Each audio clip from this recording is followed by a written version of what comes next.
Creative babble. Sergeant and Mrs. Smith, you are going to love this house. Is that a tub in the kitchen? There's no field manual for finding the right home. But when you do, USAA Homeowners Insurance can help protect it the right way. Restrictions apply. So one of the questions I keep getting asked over and over again is, Javier, aren't you scared that you might become a victim of LaDonna Humphrey? And I'm not going to lie, I don't love being in her crosshairs, but hey, somebody's got to do it, right? So while I am very cautious about what I'm doing, and I know that I'm going to have to deal with LaDonna Humphrey for a very long time. And yes, I have been a victim of her harassment. And it started the day before I even dropped the trailer for this show. So who else would have done it, right? It was an email titled Missy Witt Case. And it was from Nixon O'Neill. Nixon O'Neill, by the way, is the alias for Daniel Watson's roommate, who supposedly told LaDonna that her roommate, Daniel Watson, was Melissa's killer. Okay? The email says, Javier, I appreciate your coverage of the Missy Witt case. I grew up in the area, and you seem to be an expert on the case. Do you have time to compare notes? In my 45 years of living in Arkansas and being familiar with this 30-year-old case, you must be a genius. Regards, Nixon.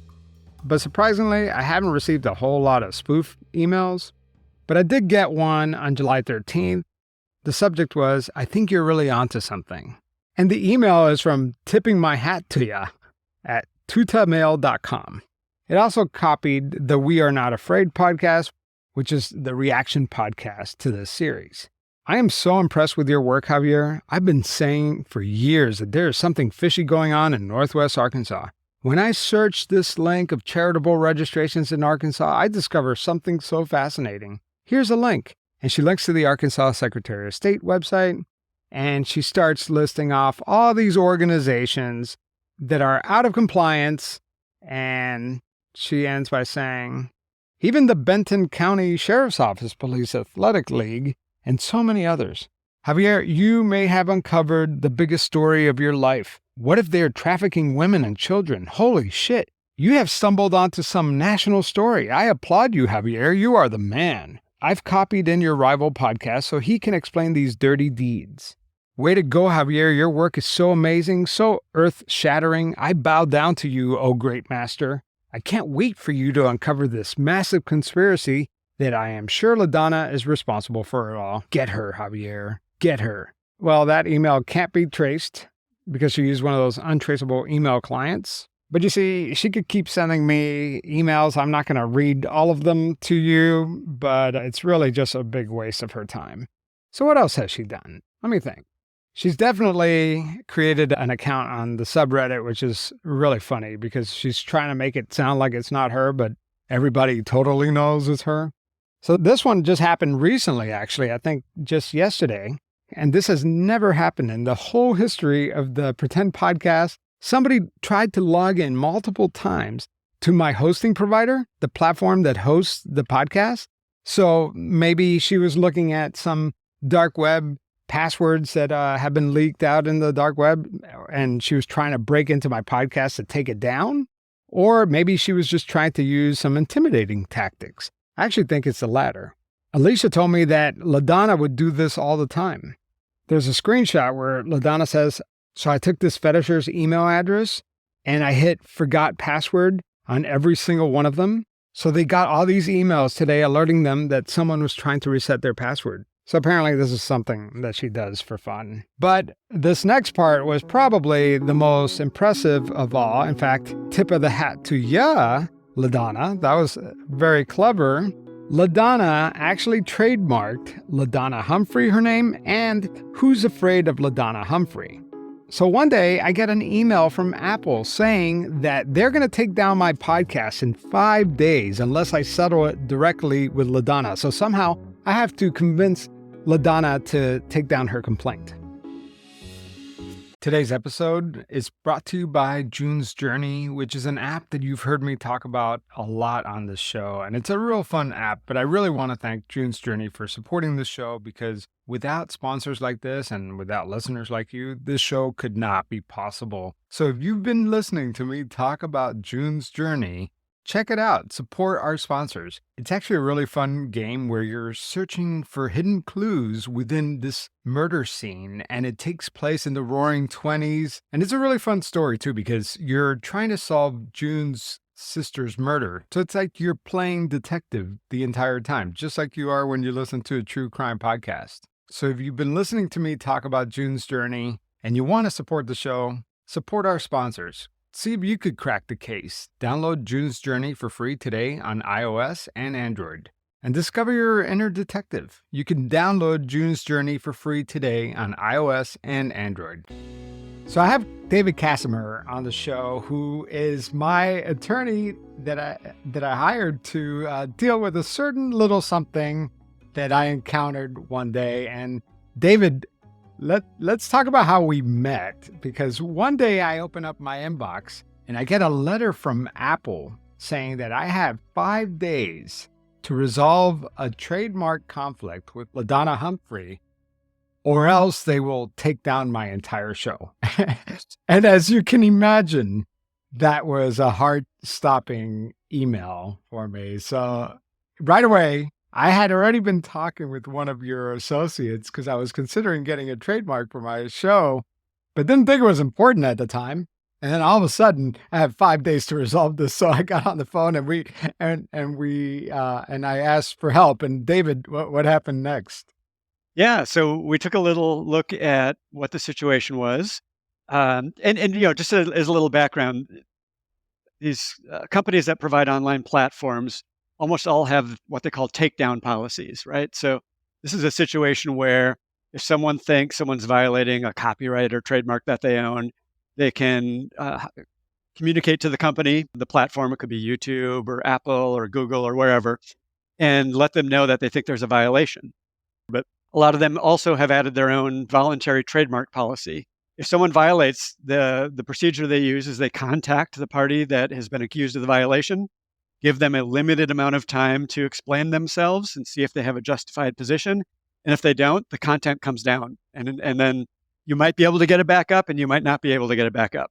Wow. One thing that a lot of people probably don't realize is that these platforms, Apple or Facebook or TikTok or Twitter, like they don't want to get in the way of these disputes, right? The reason why they are not being sued on a daily basis is because they leave that responsibility to the content creators, right? And all that liability.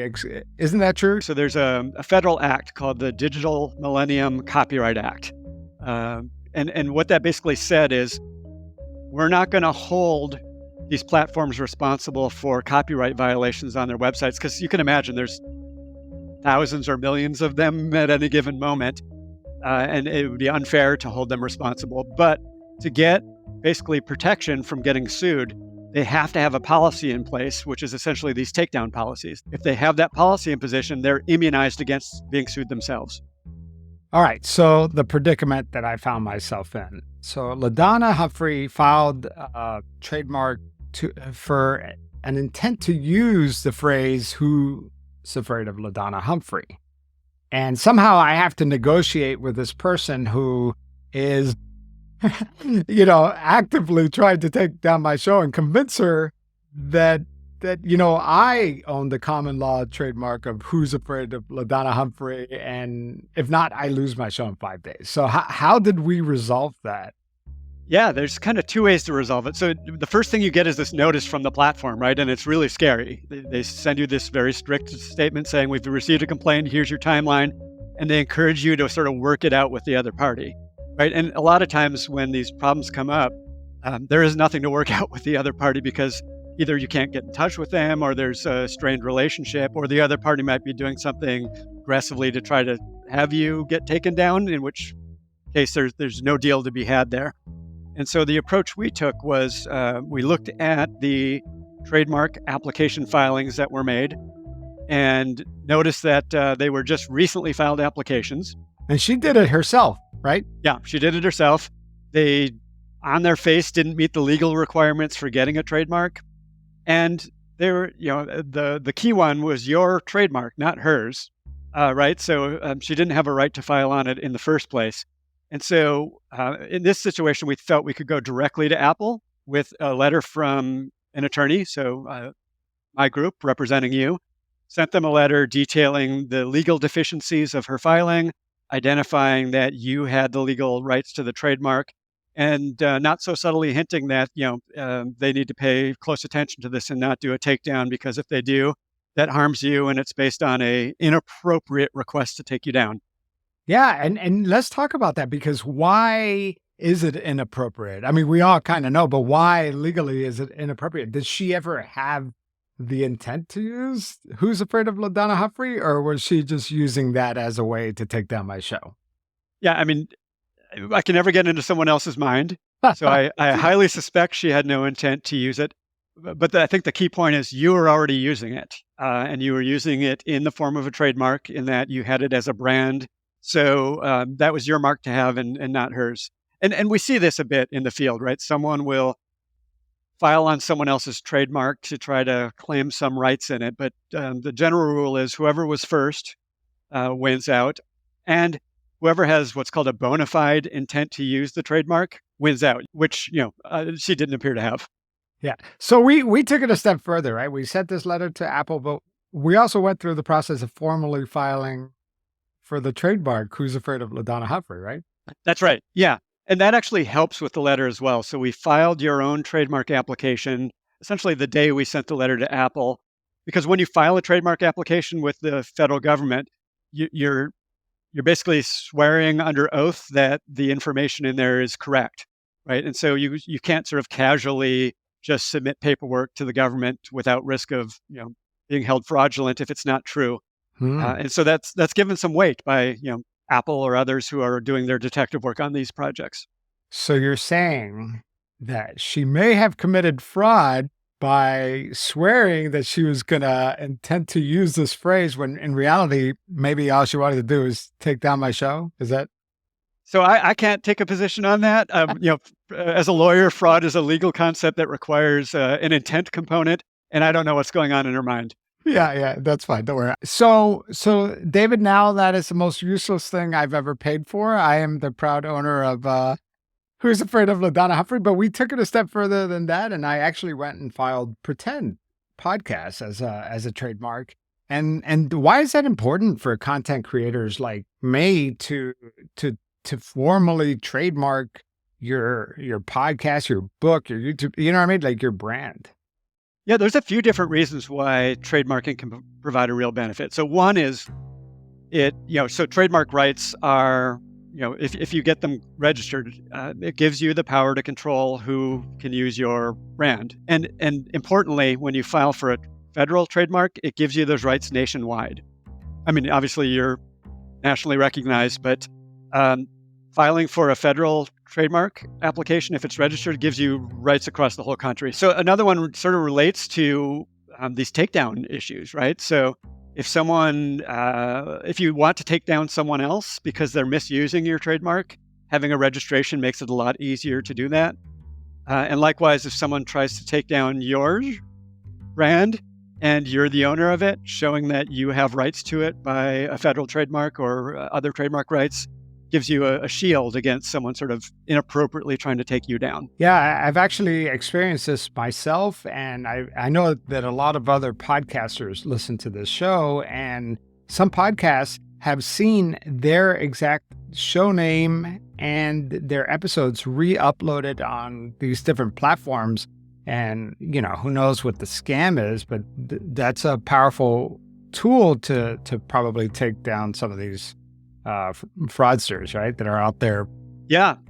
And this is the flip side of the sort of unfortunate situation you were in. But like if someone sort of genuinely knocks off your rightful product, you get to talk to the platform content, and then they're going to be given those 5 days to explain why they have a right to do it. And if they don't, they're going down.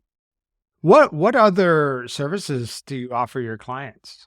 Yeah, so we kind of do all things in the field of intellectual property. And that's a category that's like patents and trademarks and copyrights and trade secrets. And so we do sort of everything around that. We help people get those things. We help people get patents and copyrights and trademarks. Well, David, I appreciate you helping me out and so quickly too. 5 days. I had 5 days or everything I've worked on for the last 7 years is just going to evaporate. So I really appreciate your firm helping me out. And I just thought I have the responsibility to tell other content creators out there that, you've built this thing and you have to protect it. You can't just assume that it's protected by common law. Sometimes you have to go a step further and formalize it, right? Yeah, and there is some common law protections. They're just not as strong as some of these more formal routes, especially these federal routes. So absolutely, there's some value there. And one other little bit of value for content creators who get very successful, oftentimes they may choose to sell their business to someone else. When you have these registered formal intellectual property rights, they actually act like real property. It's an asset you can sell along with, your goodwill and all the other things, your copyright, your existing content. It's another thing that's part of the value that you can sell. But David, I really appreciate what you and your firm have done. If you are a content creator or have any intellectual property questions or needs to trademark what you're doing, I'm going to have a link to David Casimer's firm, which is CasimerJones.com. I'll have a link in the show notes. And David, thank you so much. I mean, you literally saved this show. I really appreciate it. Happy to help, and it's been a pleasure working with you. So yeah, if approved, I'm going to be the owner of Who's Afraid of LaDonna Humphrey. She thinks she's being clever, but what she doesn't know is that she's committing trademark fraud. What she's doing is she's abusing the trademark system to stop the legitimate reporting of her abuse behavior towards others. And plus, she has no intent to use the name Who's Afraid of LaDonna Humphrey. Therefore, it is fraud. She's even gone after Patreon. She's tried to take Patreon down, plus a list of other platforms that host my podcast. And people ask me, Javier, are you getting these kinds of spoof messages that the victims say they're getting? Actually, yes. Lately, I've been getting a lot of random text messages from a person that sounds a lot like LaDonna, but I gotta say, I don't think it's LaDonna. I know the way LaDonna writes, and I don't think that's LaDonna. I think there is a copycat LaDonna out there sending me text messages, which is insane. And LaDonna Humphrey's surrogate, David McClam, purchased a domain name that sounds a lot like my podcast website that redirects to his rebuttal podcast, We Are Not Afraid. My attorneys have sent David McClam a cease and desist letter. He has until September 6th to release and redirect and transfer that domain. Oh, and did I mention the 2 cease and desist letters that I got? She was threatening to sue me. My attorney sent her a letter and haven't heard from her since. LaDonna, the best course of action here is not to attack the people who are criticizing you, but to really take ownership and apologize. Not to me. Don't apologize to me. I'm just the messenger. But apologize to all of your victims and take ownership of that. I actually think that people would respect that. I really do. It's not too late. In fact, that could make all this go away. If you apologize, then what the heck do I need to keep talking about this for? Do the right thing. It's not too late. And yes, this is what I'm dealing with, in case you were wondering. While I might not personally be afraid of LaDonna Humphrey, the people who say that they are victims of her are really afraid. And I don't know if that's coming through in the podcast or not. These people live in a constant state of fear of the unknown, a fear of what her next move might be. And it might not be so bad, but just that fear alone is enough to drive someone mad. That's why it's so important to hold her accountable for this. All right, well, I'll get off my soapbox. You guys asked. I just had to tell you all the fun that I've been having. And thank you to my subscribers for supporting my legal bills. I appreciate every single one of you. The next 2 episodes are available right now on Patreon and Pretend Plus. It's about the case of Melissa Witt and Charles Ray Vines, the serial killer believed to be responsible for her murder. Now, you're not going to hear a lot from LaDonna Humphrey in these episodes, but her presence is felt. Because after all, this woman built her entire true crime career on this case, and we are about to destroy her theory. That's next time on Pretend.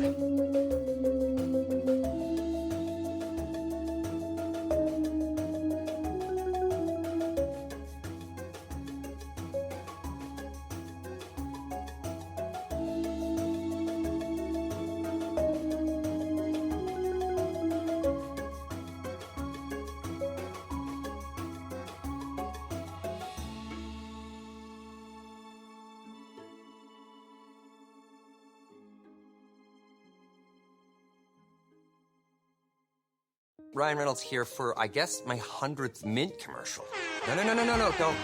No, don't. I mean, honestly, when I started this, I thought I only have to do like 4 of these. I mean, it's unlimited premium wireless for $15 a month. How are there still people paying 2 or 3 times that much?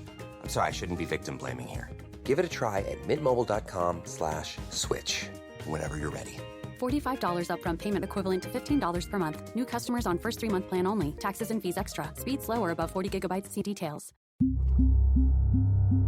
Creative Babble.